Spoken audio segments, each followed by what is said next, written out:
ہمیں تو یہ پتا ہے کہ ہم تک جو ہے خانہ کعبہ میں اگر دیکھیں جائے تاریخ میں جس واقعات سارے موجود ہیں خانہ کعبہ میں جو بت تھے وہ کہیں اور دیوار کے ساتھ ہو سکتے ہیں، خانہ کعبہ میں موجود نہیں تھے، کیونکہ خدا بند عالم میں کبھی بھی نہیں ہو سکتا کہ کسی نے 1,24,000 انبیاء کا سلسلہ بنایا ہو، ہر نبی جو ہے اپنی امت کو یہ کہہ رہا ہو کہ اس خدا بند عالم کی عبادت کرنی ہے، ستروں کی بتوں کی چاند سورج کی پوجا چھوڑ دو، تو یہ بڑا کیسے ممکن ہے کہ خانہ کعبہ میں بت موجود ہو؟ یہ بالکل کیونکہ ہم کیسے پہنچے ہیں ہم کیونکہ ہم وہ دیکھا ہے کہ مولا علی علیہ السلام کو رسول پاک نے کندھوں پہ اٹھایا ہے، ہم نے خود توڑے ہیں اور پیش مولا نے توڑے، لیکن کعبے پہ نہیں سکتا، اس میں ریزن کیا تھی؟ کعبے پہ ایک پتھر کی چٹان ہوا کرتی تھی، کیونکہ کعبے میں دو حملے بھی ہوئے ہیں، کعبے کو شہید کی تاریخ میں کیا جا رہا ہے، اور جب اہل دوسرے جو ہے مشرک ہوتے ہیں تو وہ یا عیسائی کبھی کعبے پہ حملہ ہوا ہے کہ اگر اس کو خود ہوتے تو حملہ نہیں ہو سکتا تھا، کیونکہ جو غیر مذہب ہوتا ہے اپنی جہاں پہ پھر اس کی کوئی چیز ہو تو وہاں پہ حملہ نہیں ہو سکتا، تو کعبے پہ اصل میں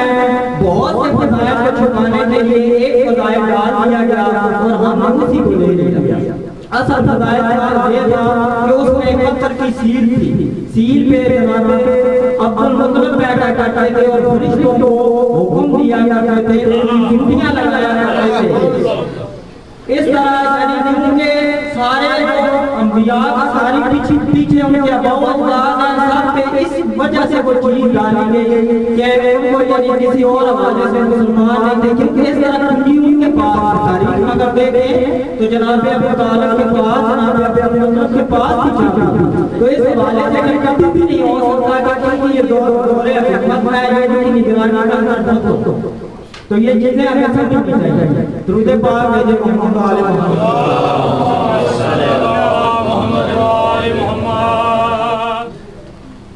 ابا سے ایک نظم ہے اس کے چند اشارات گزار کر مر جاتے ہیں۔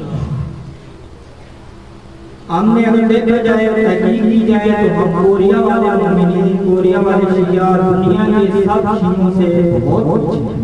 کیونکہ اگر آپ میرے سے بہت زیادہ ماشاءاللہ پڑھے لکھے ہیں، دیکھ رہے ہوں گے سر بھی ہوگی آگی، تو یقیناً اگر دیکھا جائے یورپ میں اگر 2 سال میں 3 سال میں ہر جگہ پہ لوگوں نے اپنی ممبرائیں وغیرہ بنائی ہیں اور عزاداری کو مزید بڑھایا ہے، ہم دن کے وہیں پہ کھڑے ہیں۔ میں پچھلے دنوں سرچ کر رہا تھا ان کی عزاداری پہ کس طرح عزاداری کرنی ہے، کس طرح مامداری کرنی ہے، تو وہ میں سوچتا ہوں وہ ہم کو بتا کے اسی حوالے سے ایک شعر گوشوار کرنا ہم سب نے اپنے چہروں پہ فقط مومنیت کے پھول چڑھا رکھے ہیں،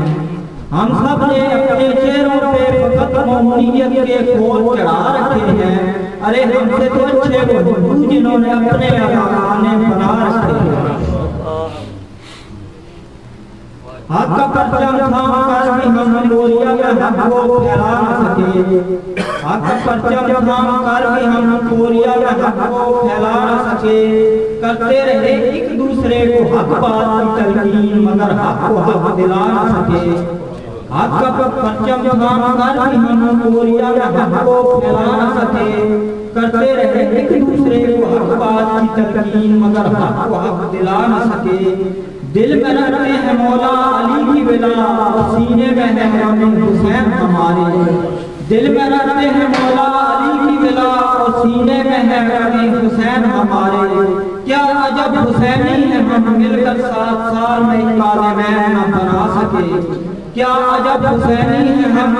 مل کر 7 سال میں کاظمین نہ بنا سکے، اور کھا کے انہی کا لنگر سوتے رہے 7 سال مدہوشی کی نیند ہم، کھا کے انہی کا لنگر سوتے رہے 7 سال مدہوشی کی نیند ہم، 14 ہادیوں کے ہوتے ہوئے بھی اپنے سوئے ضمیر کو نہ جگا سکے، 14 ہادیوں کے ہوتے ہوئے بھی اپنے سوئے ضمیر کو نہ جگا سکے، حق کا پرچم تھام کر بھی ہم کوریا میں حق کو پھیلا نہ سکے، یعنی یہ حق کی تشریح جو یہودی کا لاکھ واقع حق کا پرچم تھام کر بھی ہم چوریاں حق کو پھیلا نہ سکے، کرتے رہے ایک دوسرے کو حق بات کی تلقین مگر حق کو حق دلا نہ سکے، اور کھاتے انہی کا لنگر سوتے رہے 7 سال مدہوشی کی نیند ہم، 14 حاجیوں کے ہوتے ہوئے بھی اپنے سوئے زمین کو نہ جگا سکے، اور آخری شعر ہے کٹتی رہی زندگی اس یقین کے ساتھ کہ جنت تو بس ہماری ہے، اور یہ حقیقت بات ہے ہم ہر معاملے میں اگر پیچھے ہیں تو اسی وجہ سے ہیں اندھا یقین کیا ہوا ہے، کٹتی رہی زندگی اس یقین کے ساتھ کہ جنت تو بس ہماری ہے، جنت تو ہے مومن کی مگر ساتھ افسوس ہم مومنیت کے دائرے میں نہ آ سکے، جنت تو ہے مومن کے لیے مگر ساتھ افسوس ہم مومنیت کے دائرے میں نہ آ سکے، اور ایک قطع سرکار امام زمانہ علیہ السلام کی شان ہے، چاہے راز سمجھائے انسان کو انسان سنبھال نہیں سکتا، چاہے راز سمجھائے انسان کو انسان سنبھال نہیں سکتا، اور بغیر کسی راز کے انسان آگے چل بھی نہیں سکتا، اور بغیر کسی راز کے انسان آگے چل بھی نہیں سکتا، ارے جب تک نہ آئے گا سامنے زمانے میں زمانے کا امام، ارے جب تک نہ آئے گا سامنے زمانے میں زمانے کا امام، خدا کی قسم تب تلک یہ زمانہ ہرگز بدل نہیں سکتا، خدا کی قسم تب تلک یہ زمانہ ہرگز بدل نہیں سکتا۔ نعرہ حیدر